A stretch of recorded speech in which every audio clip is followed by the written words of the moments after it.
Hi, good afternoon, everyone. Welcome to the fourth day of Bharat Nutrition Week. And in this session, we are going to discuss some of the ignored aspects of nutrition, specifically for working professionals, more so women and the elderly. And of course, some chronic disease management like diabetes, thyroid, and cancer patients also. So while I was thinking about this program, it struck to me in our childhood, there was this DD advertisement in which they showed that a lady at home would be the last one to eat and she would have whatever is the leftover. So that used to be a very harsh reality, which the DD was promoting: no, women health, healthy mother, healthy lady, healthy family. And I see that over the years, it has been, I think, over 3 decades. I don't think that the formats have changed. Still, our most corporate working women, and Subhashri would agree with me, somehow that is still happening, and women tend to ignore their own health. Well, uh, I think despite a lot of progress, women still give themselves the last priority, and that's why this discussion becomes very important. Some facts. The latest National Family Health Survey 4 reports indicates that 50% of all women between the age of 15 and 49 year are anemic in our country. In urban areas, 54% of women suffer from anemia. Micronutrient deficiency is the most common problem among these women, and they lack in one or more essential micronutrients, leading to several mental and physical health problems. The most common being low calcium levels, vitamin D levels, which are most commonly seen in working women. Sadly, it is not the undernutrition.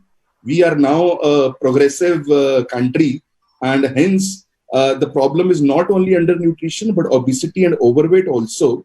And the survey says that 20% of women are overweight or obese, and the figure is 31% in urban and 15% in rural areas, which was a surprise for me also, that rural India is also getting into overnutrition, which is also malnutrition.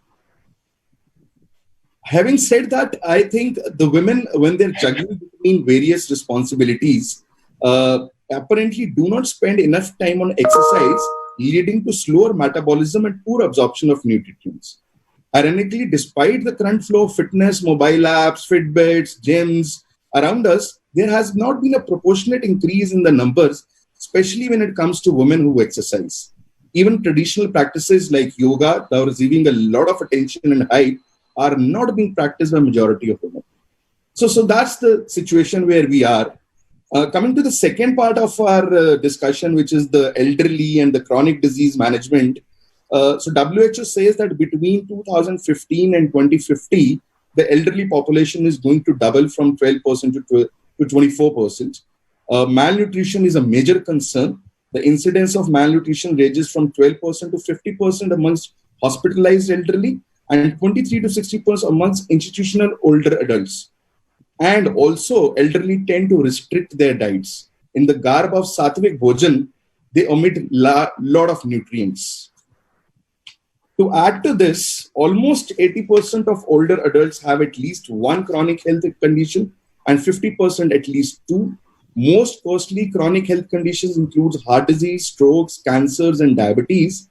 And food insecurity or lack of access to appropriate foods may lead to nutritional issues. And that is what the pertinent issues we are going to discuss with our star-studded panel today.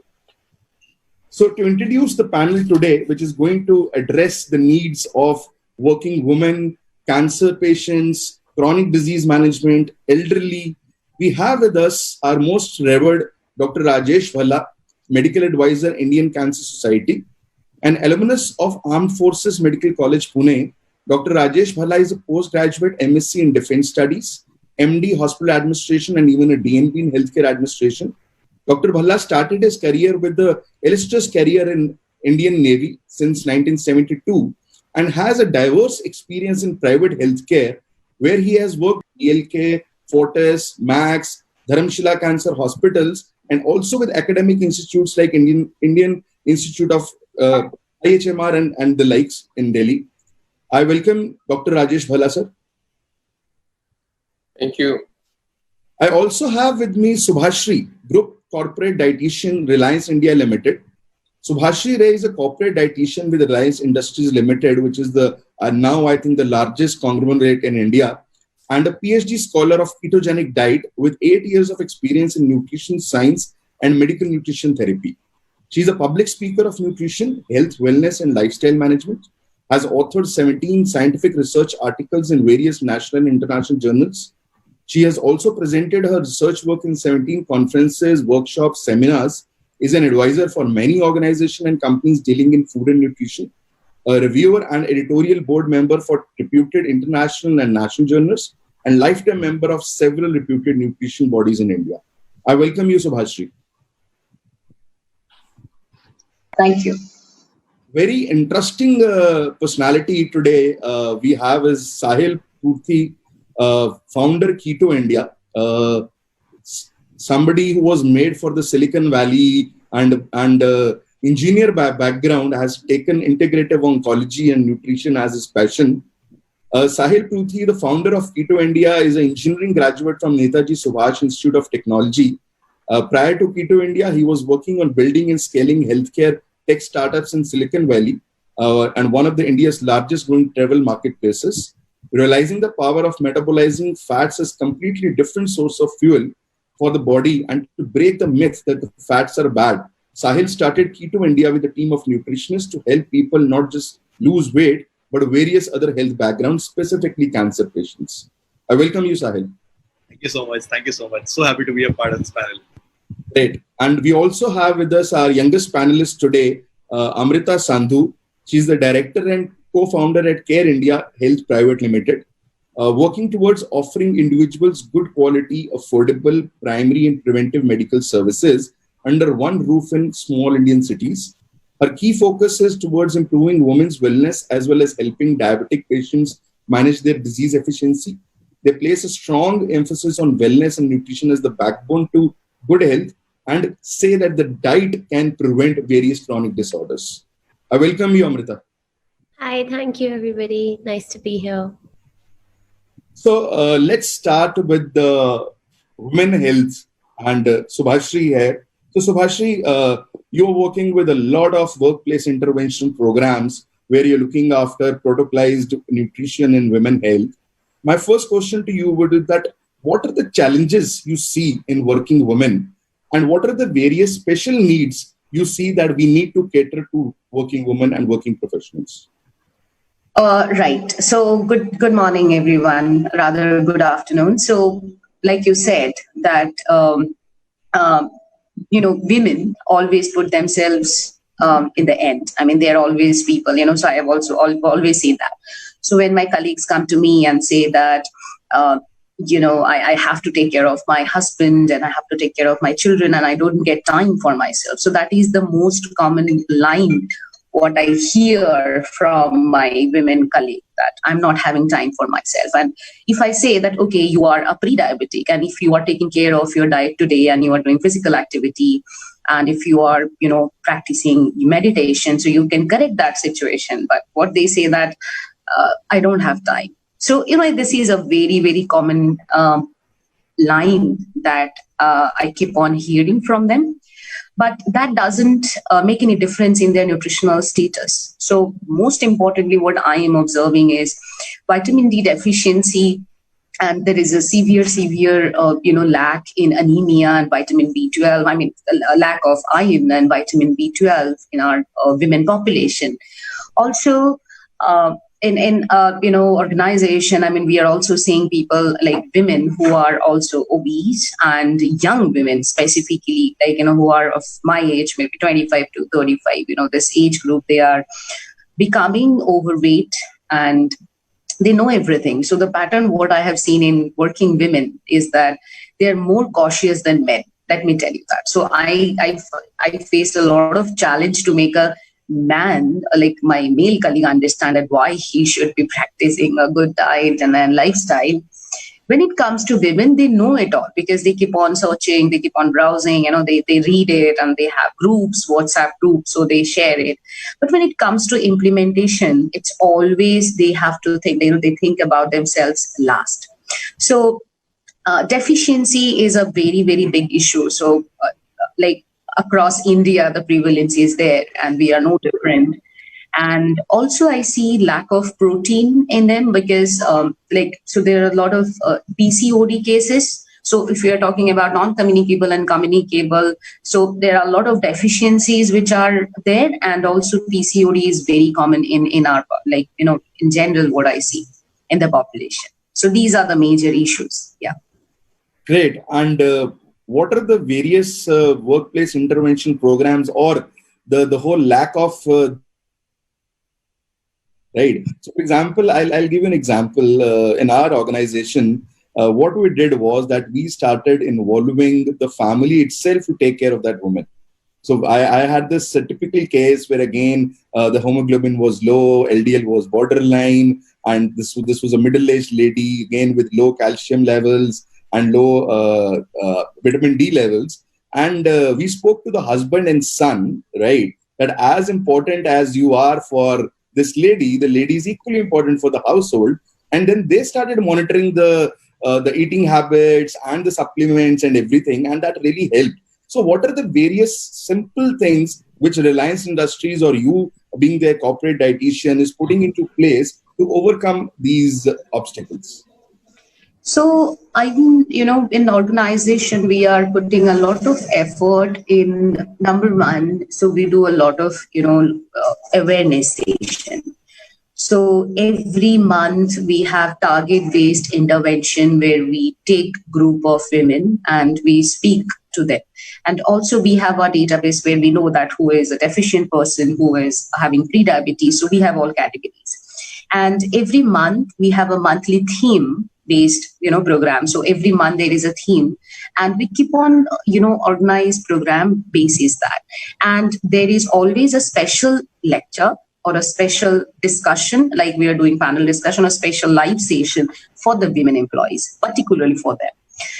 This is number one. Second, what we are doing, so in canteen, I have made substantial changes. So that's not only for the women, because, in RCP, in my corporate office, and in our entire group also in across India and manufacturing, if you see, we have huge canteens and food courts where we prepare all sort of food. So we don't have any, scarcity or any lack of variety. So we get butter paneer, we get salads. So what I did, I added a lot of healthy recipes in those menu. I have added so majorly breakfast menus, which are very important. Like I started dalia upma, to just make sure that they are eating it properly. We also, started varieties of bean salad so that they can come. And so when we address the women employees, we say that these are the particular food or menu which is available in your premise, which will give you required amount of iron and calcium so that they don't have to go anywhere. So I always recommend that in the evening, in the evening. So rather than having a vada pav or a samosa, you can just go and try this chart, this salad, what we have, started. And I'm very happy to say that women in general stick to that. So if I'm asking them, so they better comply with it rather than men. Again, I'm very sorry, I might sound biased, but it's very difficult to, change their perspective. So these are the intervention what we have done. Also, there are monthly 6 monthly checkup of bone density levels. So we have periodic medical examination and basis the result. We take personal intervention. So now that I am there, so I prepare all customized diet plan for all the women, and I have follow up with them. So it's very structured right now.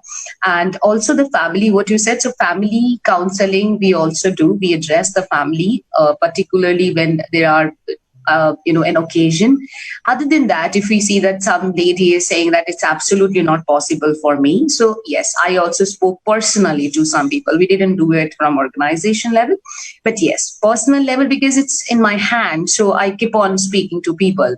So I tell them that, okay, this is something what she needs to do, and she is having very severe deficiency of calcium and vitamin D, which will cause damage to her bone health, and you need to take care of her diet. And these are the food list what she has to have. So these are the intervention what we are trying to do. And in manufacturing division level, we have a lot of intervention because there are townships. So the entire population is inside the township. So you can always call the families and can talk to them, which is difficult for our offices because we don't have families staying here. In manufacturing division, it's really good. I mean, even I visit, like before COVID, I used to travel 4 times a month so as to go to geolocation, manufacturing division. So we have to go from corporate, right? So there, around 6:37, even I demonstrated few healthy recipes to the family. So our medical officer over there and the team, so they arranged for that, and we did the demonstration. So it's very nice to be doing these things. It's easy in manufacturing division because we have a structure there, but in office people come, do their work, and they go out, right? So yes, so all these things we are currently doing. I'm really impressed.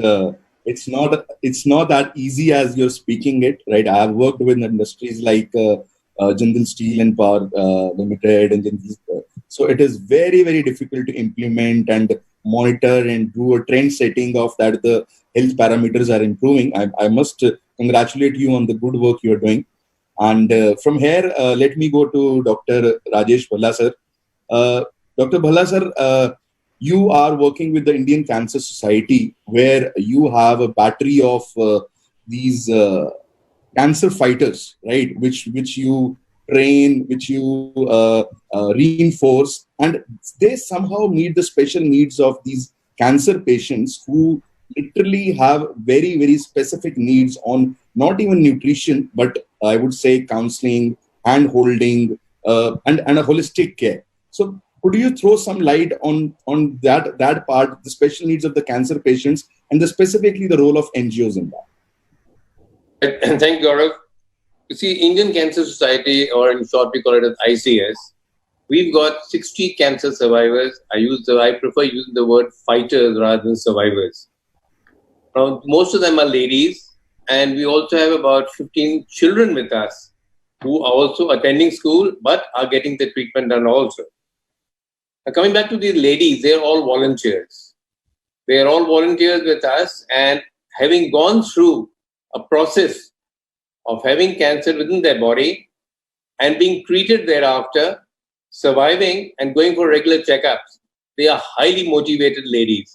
60 of them, and they go around most of the hospitals in the NCR. They've been given specific areas, and they go across over there and help out the newly detected patients, pre-cancerous or cancerous. And that helps them out in those hospitals as to where to go, whom to meet, how to get investigated, and thereafter, of course, the treatment part of it. Now, these volunteers also guide them, because the topic today is basically on dietary regimes.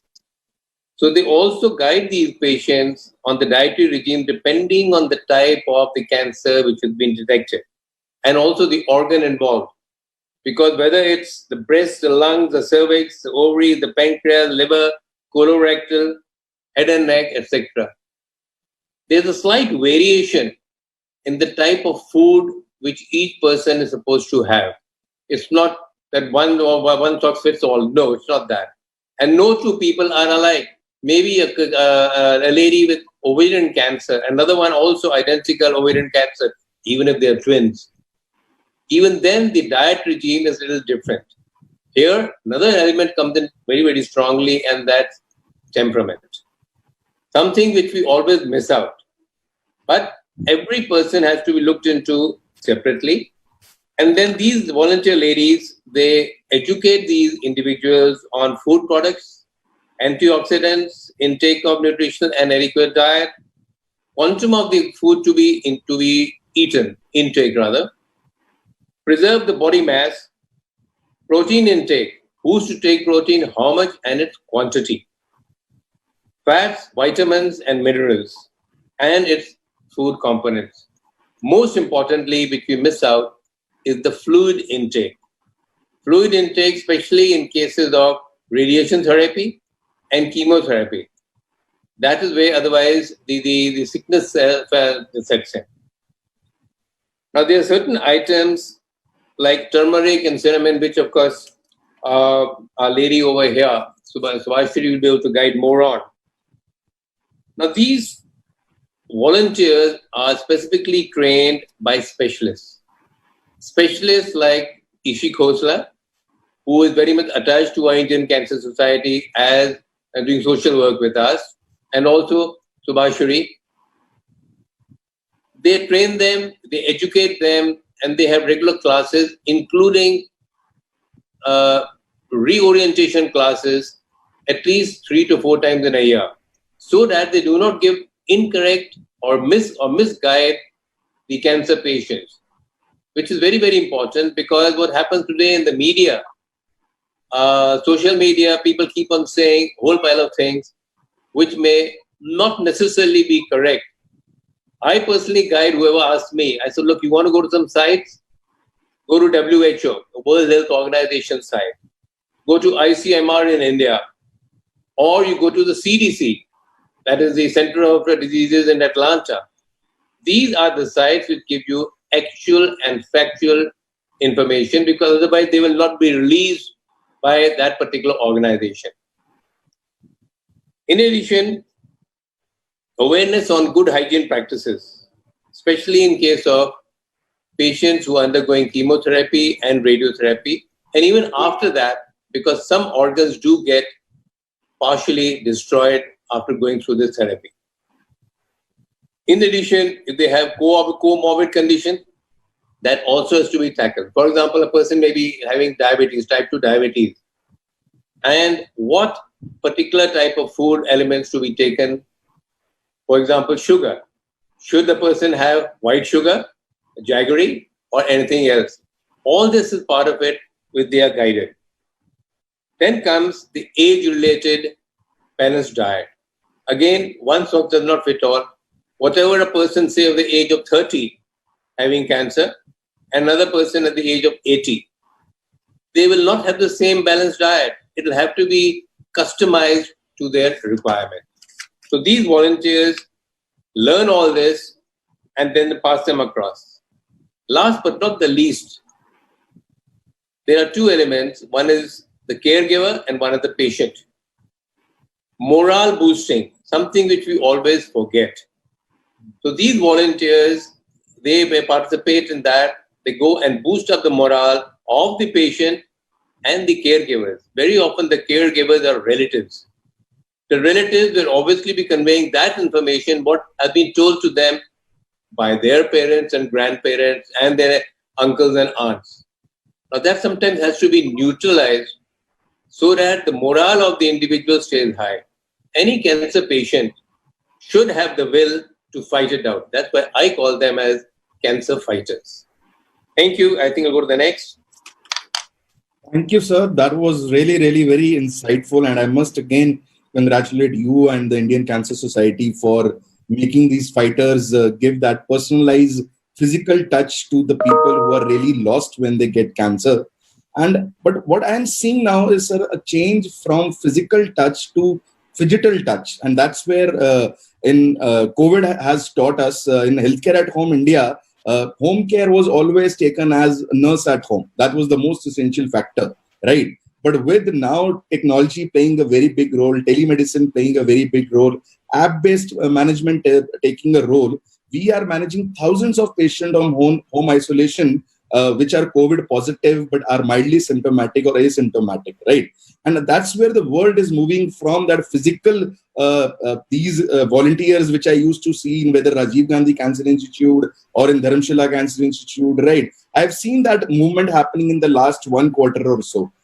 So coming to our engineer turned nutritionist, Sahil. So Sahil, you are using a methodology, which is one, keto diet, which many people want to talk about.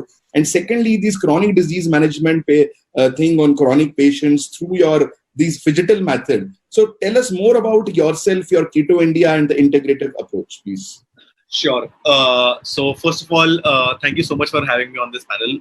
And secondly, I'd probably want to give you an idea about one, what we do, and second, what are the problems in the current healthcare system that we are trying to solve in the company as well, right? And we've been able to help people in India and across the globe better manage their chronic issues, right? And these chronic issues can range from type 2 diabetes to hypothyroid to PCOS to oncology as well, right? First of all, you want to understand what chronic care issue is, right? Anything that lasts for a longer duration is a chronic issue, and anything that is for a very short duration is an acute issue, right?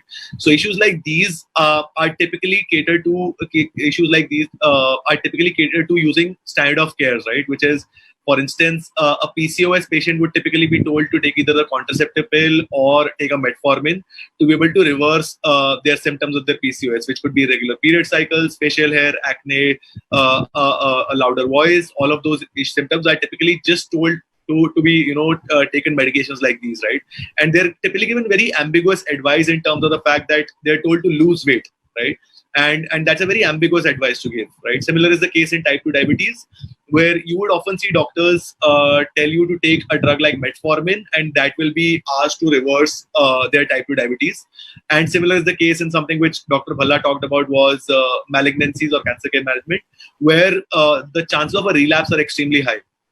Right, so these are all major issues that typically happen in chronic care management, and the standard of care clearly is not sufficient to be able to completely reverse or manage or make the management of chronic care issues sustainable, right? And that is a problem that we're trying to solve here at Keto India, where we talk about the fact that weight loss is not plain calories in and calories out, which means that it's not a physics problem where you reduce the calories and you end up losing weight.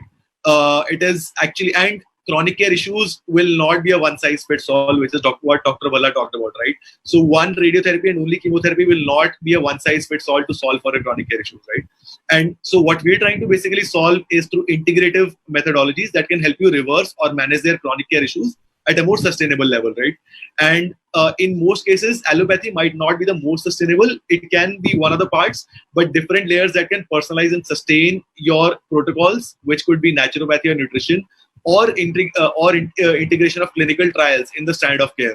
This forms a holistic, integrative method of solving chronic care, and that is what we're trying to do at Keto India. Ketogenic diet is one of the therapies that we use here at Keto India, but we also use naturopathic supplements and different kind of nutrition protocols that are personalized for an individual, right? So it is not that the diet, the person has to fit in the diet, but the diet has to fit in the person's lifestyle, and that's very important. That's what we try to do, right? In the process, as I said, that reversing chronic care issues is not a calories in and calories out. It's actually a hormonal issue. And what we try to do is that we try to lower the insulin resistance through nutrition that can help you completely reverse your type 2 diabetes, right? So people who we've consulted so far, they have seen a reduction of almost or over 1.1 in HbA1c in almost 3 months only, which is very difficult to achieve using a drug like metformin, which is what women take a lot given their lifestyle, right? The second thing is, again, in PCOS, drugs like metformin are trying to lower the insulin resistance, but they're not efficient enough, and you cannot take them lifelong, right? So a protocol like a ketogenic diet or a low glycemic index diet, a low glycemic index, foods that do not spike up your insulin too much, are extremely efficient in reducing your symptoms of your PCOS completely.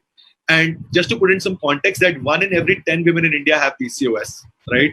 And that is not just attributed, and that cannot be attributed to just your hormones, but also your busy lifestyle, the amount of stress that we have, which is the cortisol levels, and all these are major contributors to actually having PCOS in the first place, right? So just to put some context and give some direction to women watching this, if you have PCOS, don't just have a gynecologist on your panel who can be advising you, but also have a nutritionist who can help you out in your lifestyle changes that can make things more scalable for you, and PCOS is reversible, right? Similar is the case with type 2 diabetes. Just to add to a couple of points which Dr. Bhalla raised in terms of malignancy or cancer care management, again, the standard of care, which is radiation plus chemotherapy, that typically targets the malignant cells in the body. But again, it is not targeting the underlying issues why malignancy happened in the first place, right? So malignancy happens because of a mistake by the white blood cells, because it could not recognize the malignant cell to be destroyed in the first place, right? And it continues to repeat that mistake over and over again. The second reason is underlying inflammation in the body, and that is what, and insulin resistance. So these are actual core issues which can be catered to through nutrition, which could mean taking anti-inflammatories in a diet for somebody who already has been diagnosed. And anti-inflammatories could include turmeric, is what can be a preventive measure. But if you want to use turmeric as a more curative measure, you have to use curcumin, which is the core element, right? But sadly enough, curcumin is only 2 to 5% in turmeric, right? And that is where a lot of naturopaths go wrong in, right? So the problem is that CDC has actually declared that curcumin is so little that cannot result in apoptosis, for example, in malignancies, right? So you have to take the curcumin extract and combine it with black pepper for maximum bioavailability in the body that can help you manage your malignancies, for example, right? There are hundreds of examples like these, which can be integrative oncologies, which can complement your standard of care. You don't have to say no to what your doctors are saying, but you can add these and they can help you increase the efficacy of the standard of care, right? So chronic care issues can be managed and reversed through the power of nutrition, and naturopathy is what we solve here at Keto India. Wow, it's mesmerizing to hear an engineer talk so much medicine, right? And I think that was a lot of value adds, and especially talking on integrative. I must appreciate, Sahil, your every word you speak oozes your passion for what you are doing, and I wish you all the best for that. Let's move on to Amrita, who was very, very vigorously nodding to whatever Sahil was saying. And so motto with Amrita is that disease prevention can be done through diet, right? So yeah, so a lot of what Sahil was saying is exactly my belief at Care India. So I have actually opened a wellness pharmacy by the name of Care India, and we are really focusing. It's a wellness pharmacy, so we sell all your health foods, your vitamins and your supplements, and we are really educating the importance of correct nutrition with the belief that it can better manage and reverse and prevent diseases. So exactly what Sahil is talking about, whether it's PCOS, hormonal imbalance, these are 1 in 10 women do suffer from these problems, and a lot of all these lifestyle diseases like diabetes and heart disease, a lot of them can be reversed with correct nutrition, regardless of the medicine that your doctor is prescribing you.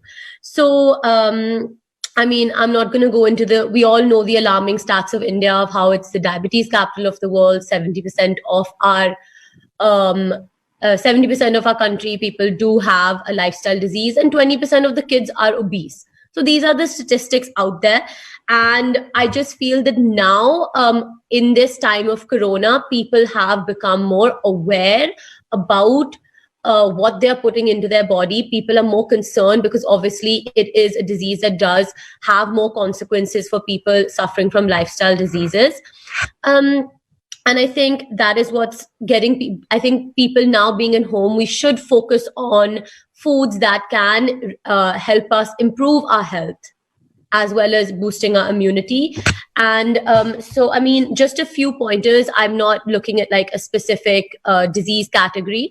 I just generally, if we look at people, let's say, I feel that we should all look back at how our ancestors used to eat. So whether it's something as basic as our roti, including things like bajra, ragi, amaranth, having more wholesome, high fiber ingredients in our roti. That's one. The second is, even if we just look at things like ketchup and sauces, for instance, this is things that people have with their sandwich. They have have ketchup, samosa, they have a ketchup. A lot of these sauces have so many added sugars, which people need to really take note of. Even if we're using soy sauce when we're making an Asian stir fry of vegetables, it has such a high salt intake. So it's not actually the foods that we are eating that are bad. It is the additional things that we're putting into these foods that I feel that people really need to take note of. That's one. The second is, if we just look at the Indian diet, predominantly it's roti, sabzi and dal, right? So I feel that people should really focus on, are they getting the right levels of protein versus carbohydrates and sabzi? A lot of the times I feel that we're having more carbohydrates in our foods than protein. So this lack of protein leads to a lot of problems as well. So just simple swaps, chia seeds. So a glass of chia seeds can give you about 4 grams of protein. Or let's say spirulina, 1 teaspoon of spirulina has again 4.5 grams of your daily intake of protein. So, or even if you replace rice with quinoa. So I often have dal and quinoa. So again, 1 cup of quinoa has 8 grams of protein. So, my advice to people out there is that why don't you just eat the regular foods that you're eating, and that day note down, okay, how many grams of protein have I consumed, and how far off or close are you to your daily requirement? And I think just doing that test for one day will kind of give you an idea about the type of foods you eat. So you can self assess yourself that, okay, am I getting the right levels of protein that my body requires? So these are just a couple of pointers, even in the types of snacks that we have. Again, like Subhashri said, that, that she's including a lot of bean salads. So I feel that we should really focus on having good snacks. So like, maybe having hummus for a snack with cucumbers and carrots, or increasing our intake of nuts and seeds, like, having pumpkin seeds in our salads, flax seeds. These are all things that are, again, high in fiber, good fats, and also keep you full for longer, the high satiety value foods. So I think people should really focus on how we can include these good foods into our diet, which have more nutritional value. I'd say like the foods that we eat should have more nutritional value. And then going back to so at Care India, we really focus on disease prevention through diet, so whether it's diabetes, obviously 35% of our pharmacy patients are diabetic. So we have a whole section in our pharmacy for diabetic health and diabetic foods. So we're telling people that, okay, if these are, if you're having diabetes medicine, these are also the foods that you can eat, because obviously the things that you put inside your body is eventually what's going to solve your disease. So a lot of people who have joined our nutritional program and seen a lot of success results with just improving, like incorporating small things into their diet. Like, let's take apple cider vinegar, for example. There are so many health benefits that can have. So at Care India, we are not just selling you medicine. We are kind of telling you that, okay, yes, you have to have the medicine because you have this disease, but these are the foods that you can eat. And we have a nutritionist in our pharmacy as well who can help you, improve your lifestyle. And going back to, again, what Subhashri said, how women put themselves last. I personally believe that a woman controls the home. Whether she's looking after her husband or her kids, she is the one who is running the kitchen. So if as a mother, you are eating the right foods, you are automatically passing on those habits to your children. You're the one, what you eat is what your kids eat. So if you are changing the foods that are being eaten in your kitchen, then your family is automatically going to be healthier. So I feel that women should not put themselves last. They should actually really be those role models and actually assess what we're using in the kitchen. Like, whether it's the type of oil you're using, how much oil is being used. Are you using desi ghee or coconut oil, olive oil? Some oils are really bad for you. Like, actually understanding the types of oil. Like, are you having the right good amount of good quality of salt, like pink salt or sea salt? So I just think women should, as mothers, go and see the basic ingredients that are being put into their kitchen, and use these ingredients more, and like get rid of the things that are not needed, like all these sauces that are filled with sugars. So I think if we're looking at overall nutrition, I think Corona has taught us that it is the most important thing. People who are healthy from the inside, they are the ones who, are going to be better able to fight off a virus such as Corona. And yeah, we should really look at the foods that we're having, superfoods. There's so many, whether it's spirulina, wheatgrass, moringa. There are a lot of these foods have so many antioxidants in them. And a lot of people often don't know how to incorporate these foods. And that is why at Care India Pharmacy, we have a dietitian and a nutritionist on board, so that she can then help our patients who are buying medicines on how they can also improve their daily diet. Thank you, Amrita. That was really great. I think a lot of simple tips to follow. Let me go back to Subhashri. Subhashri, so another thing I think which we face in a woman's life is menopause, right? That's something woman has to deal. And there also, again, holistic care, psychological support, and nutritional support play a big role. So how are you guiding people at your workplace during this phase? Okay, so menopause is not just about diet, and like you said, that it's a total process where a woman goes through a lot of psychological changes, hormonal changes. They tend to gain weight and they don't know how to lose it. Sorry. So there, my first of all, I always try to calm them. So though I'm a nutritionist, but I'm a very, very big advocate of mental health, because I believe that if a person doesn't have a sound mental health, he or she is not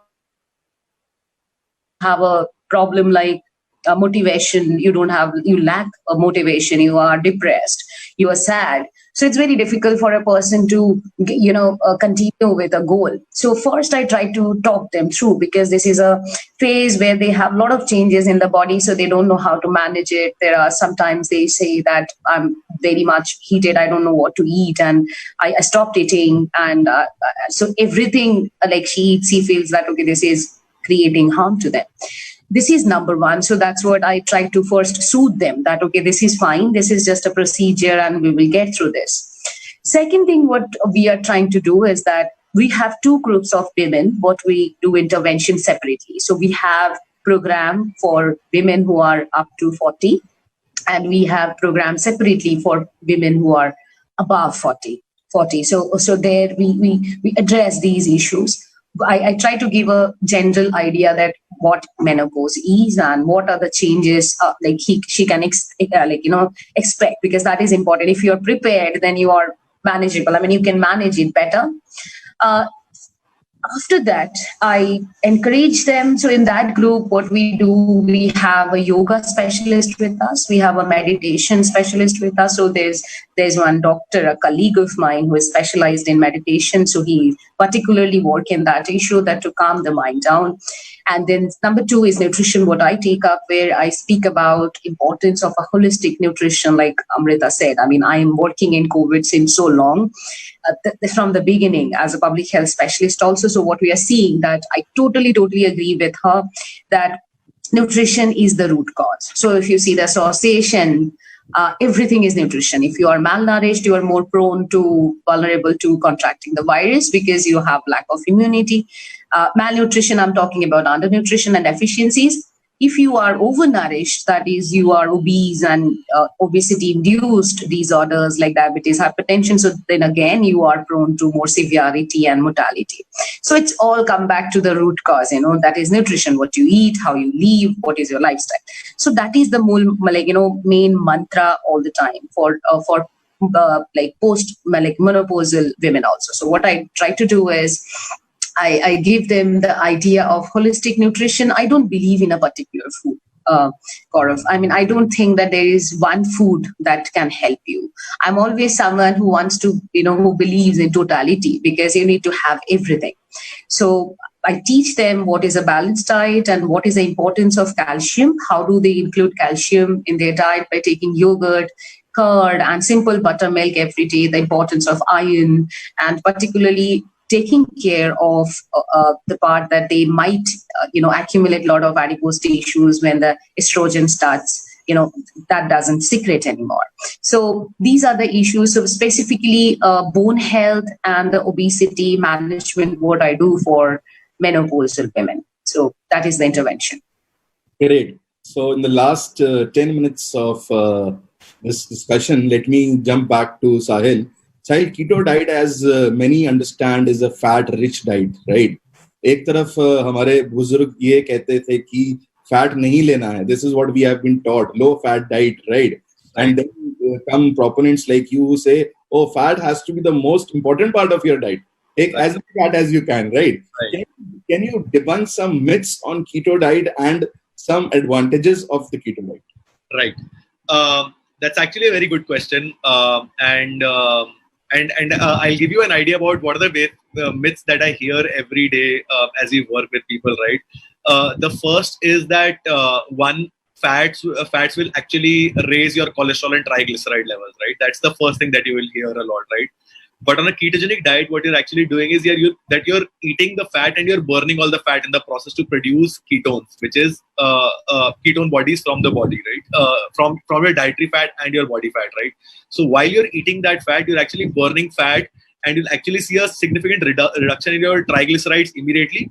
You might see a slight increase in your cholesterol, but eventually you'll see a reduction in your cholesterol levels also, right? That's the first myth that we hear a lot.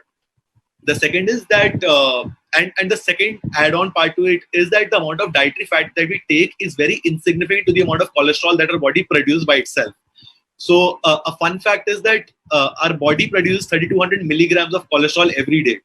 And to be able to match up that amount of cholesterol, we'll have to eat 40 whole eggs to be able to match up that kind of cholesterol, right? So counterintuitive as it may sound, that if you take less dietary cholesterol, your body will end up producing more cholesterol, right? That's the second myth that we hear a lot, right? And the third is that people talk a lot about saturated fat and LDL, right? LDL actually is often called as the bad cholesterol, and HDL is called as the good cholesterol, right? But if you go a little more deep in terms of the science of it, HDL is high density lipoprotein and LDL is low density lipoprotein. So it's not cholesterol itself. These are carriers of cholesterol, and they are lipoproteins, right? And they become bad when LDL becomes bad only if it is inflamed.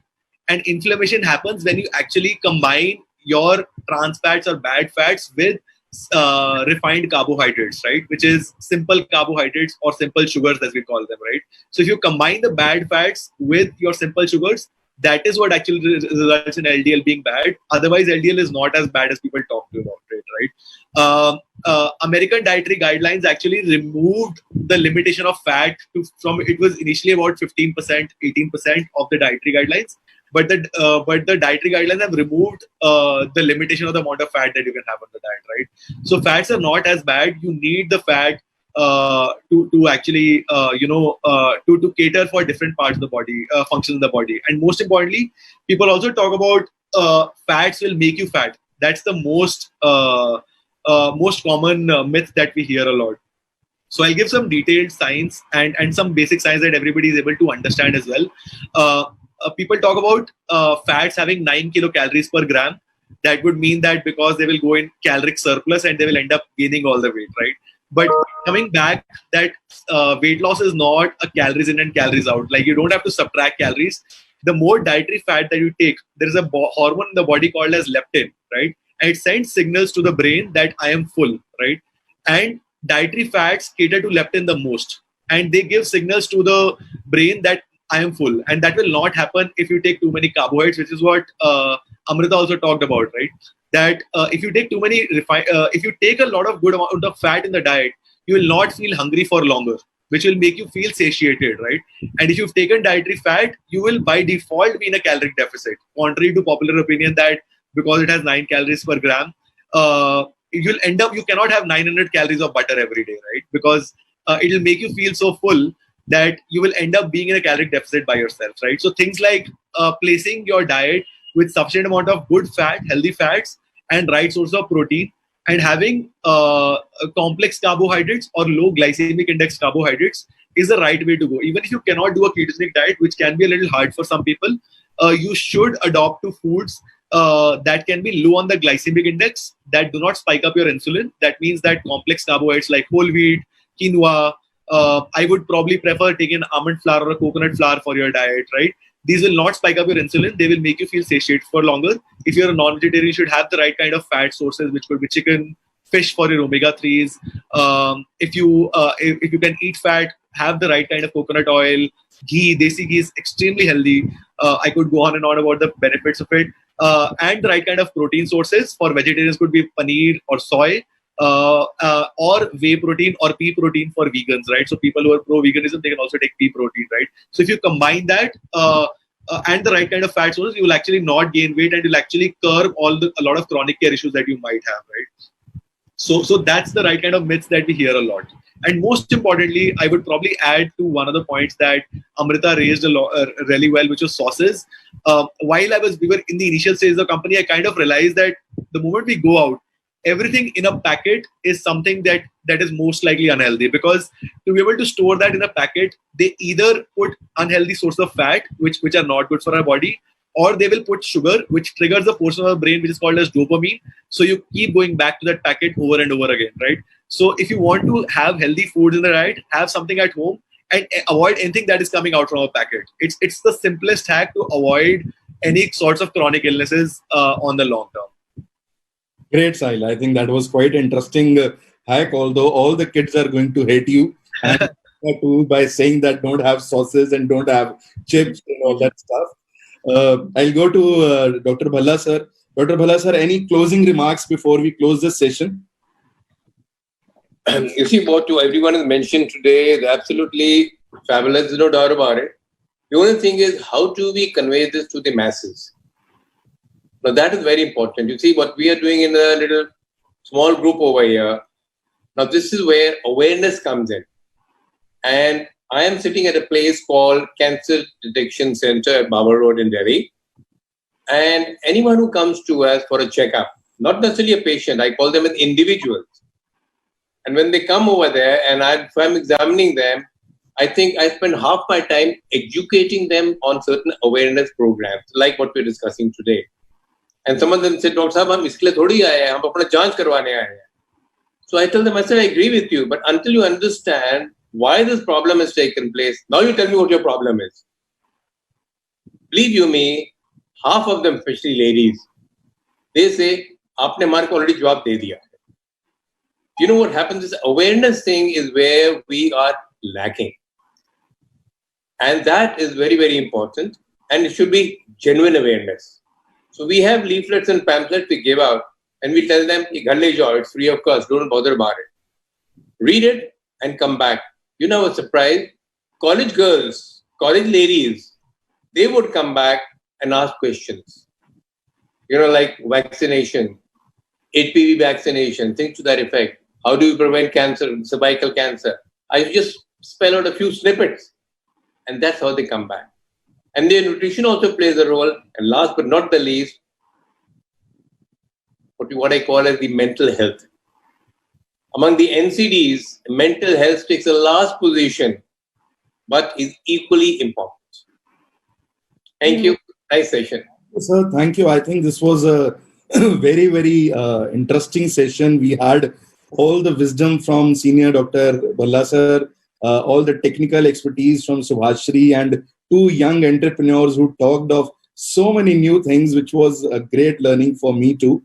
I must thank IHW Council for organizing this panel discussion. And I think, as sir said, more and more awareness would lead to more and more balanced diet and less disease and less comorbidities.